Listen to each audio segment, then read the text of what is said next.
morning, welcome back to the channel. In this video, we're reviewing the Thunder 2 e-bike from Fifth Wheel. So I know a lot of our fellow sailors out there are watching, and maybe this is something of interest to you as well. I'm really excited to be able to review this bike. I know a lot of you out there, when you're looking at e-bikes, you're looking at things that are specific. And things that are specific to us are something that's foldable and something that's light enough to be able to transport to and from Maverick and Goose, our dinghy, and to be able to get on and off the dock and to be able to stow it on board the boat where it doesn't take up too much space. So that's something that we're really looking forward to, and I can't wait to get into this one. The reason that I'm testing so many different e-bikes is because I think it's specific to what you want and what you need. We have really enjoyed testing these bikes, and all of them offer something specific and unique to them. This one here, I think the lightness factor is going to be important to us.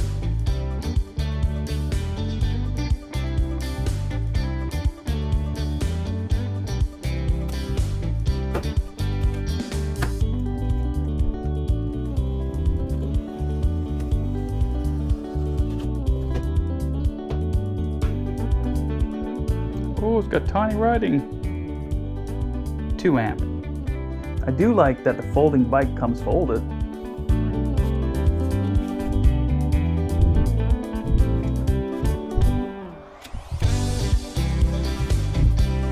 Pretty much together already.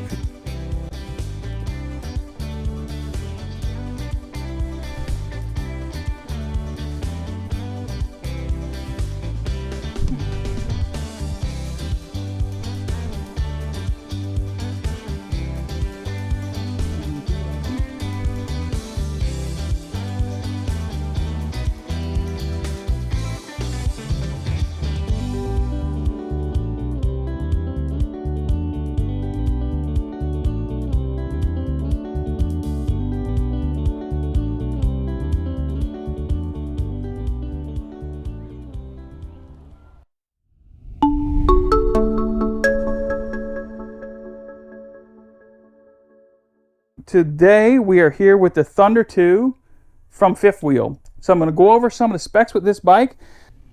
It is a 350 watt motor with a peak of 500 watts.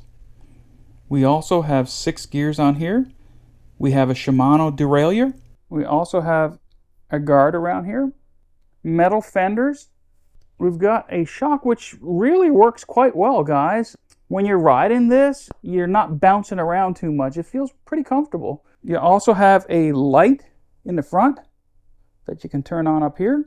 It does have mechanical disc brakes, but one of the things I would say about the mechanical disc brakes is that they're quite responsive, and this bike is lighter, so I don't think it's necessary to actually have hydraulic disc brakes on this bike. It's got Shimano shifter, 6 gears, comes with a bell.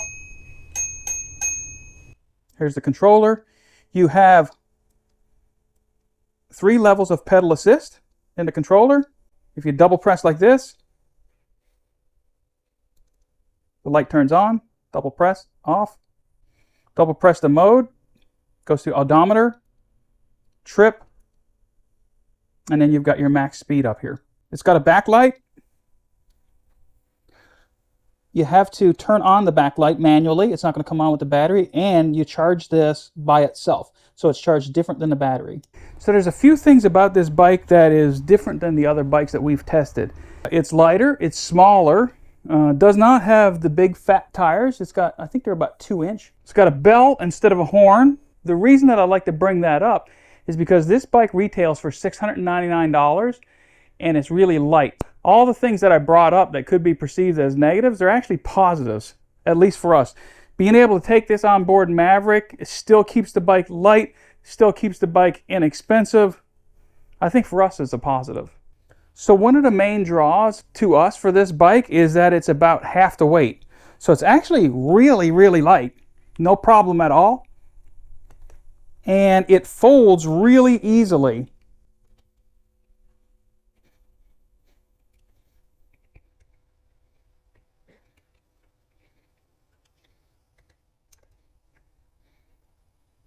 That's it. It's folded. You can take the seat posts off if you want. to make it easier to kind of move around, but you have no problem really, you know, lifting it upstairs. Not really a deal at all.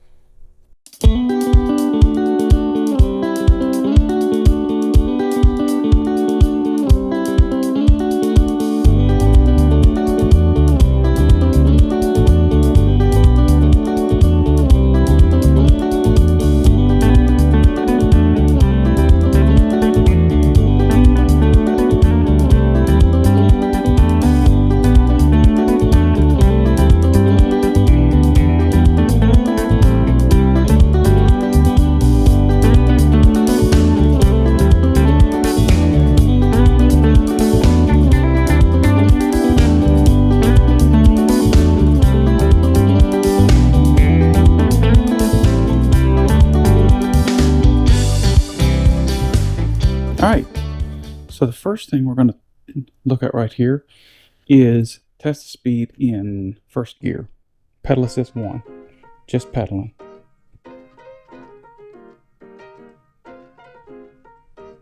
The one thing that I would say about this bike is that you have to start pedaling before you can use the throttle.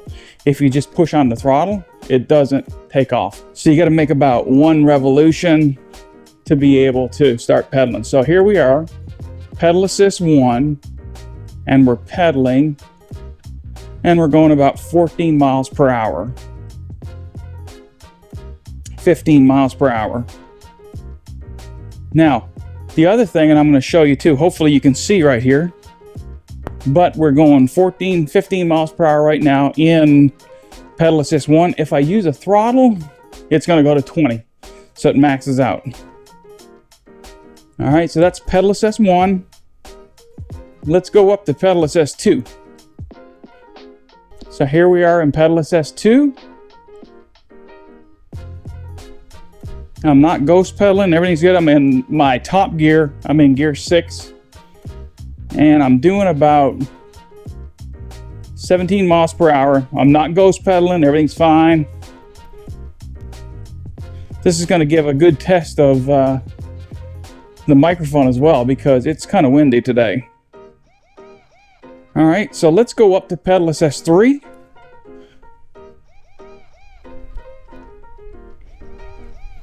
So now we're in pedal assist 3, 18 miles per hour, 19 miles per hour, 20 miles per hour. So in pedal assist 3, you'll get up to 20 miles per hour. The other thing is too here is that this bike does not have hydraulic brakes. It's got mechanical brakes, but this bike is so light that it's no problem. You don't need hydraulic brakes. So just to continue going down here, you can see it's 20 miles per hour in pedal assist 3, and I'm pedaling, not ghost pedaling. And I'm really not putting any force on the pedals, because I can actually pedal faster. So no problem at all. And once we make it around here, I will go through with throttle only. It's a windy, chilly day here in Louisiana. Okay, let's go back so I can show you. And this is a test of the brake. No problem locking the brakes up. All right, so here's the deal. You have to start pedaling for the throttle to take over. You can see that's 1 revolution, but now I'll use the throttle.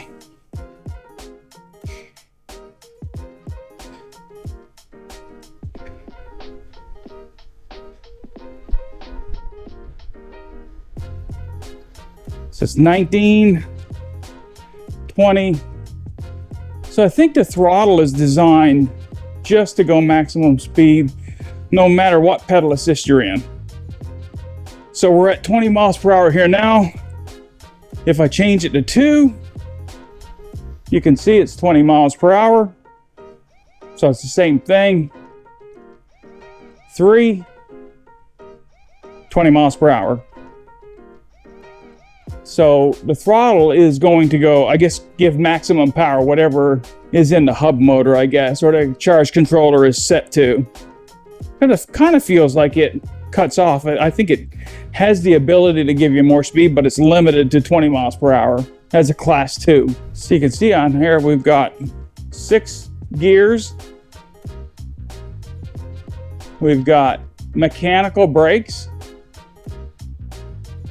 We've got a bell, a reflector.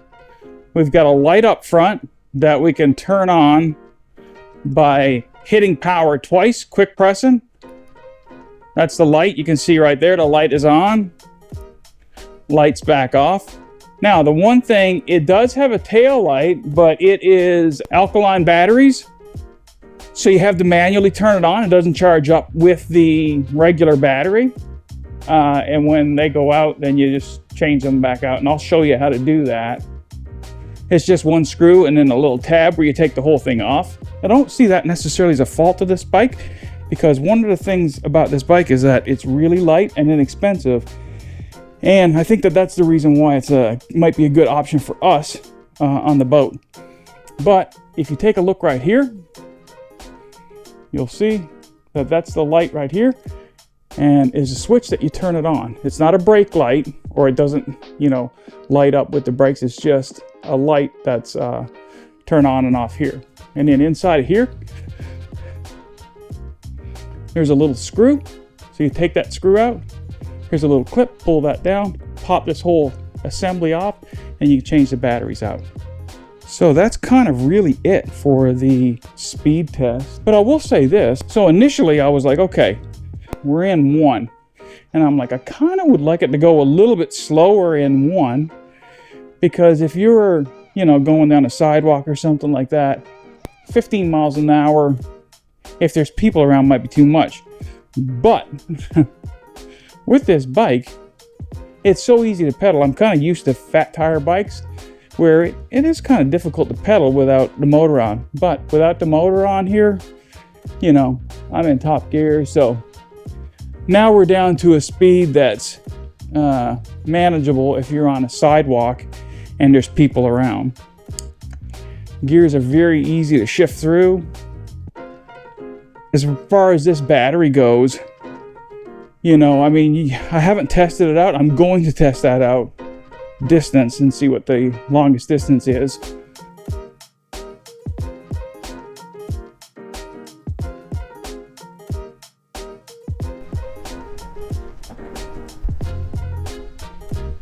Now, I think this is where an e-bike comes in. Like, it's blowing, but, no big deal pedaling at all. So it really extends your range.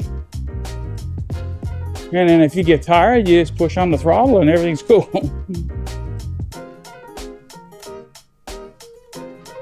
But we've really been enjoying getting out, riding around.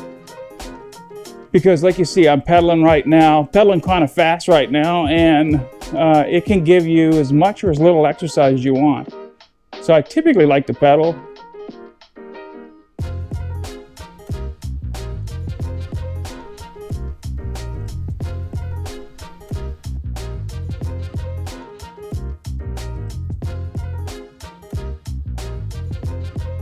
So this bike, I think this bike will be great for on the boat. It's just really easy to fold up. It's light. It's going to save a lot of space. It's not going to be a problem. And putting it in and out of the dinghy, I don't think will be any problem at all. So I'm kind of excited. I think if we can ship it down, this is the one I think that we have decided we're going to take. I think this is the best light, inexpensive folding bike out there. I really like this thing a lot. It's kind of got none of the bells and whistles, which is good, depending on what you're using it for. Doesn't have a rack, like a luggage rack. I'm not sure if you could put one on, but I don't think it'll be a problem carrying a backpack and carrying things back and forth to the dinghy. So I think this is by far the best option. We highly recommend the Thunder 2 if you're looking for a lightweight and affordable e-bike. We want to give a huge shout out to our friends at Fifth Wheel for asking us to test the Thunder 2. Remember to use the link down in the description to purchase yours, and be sure to use our code TheSailingAdvisor80 to get $80 off. As always, thanks for watching, and we can't wait to meet you out there.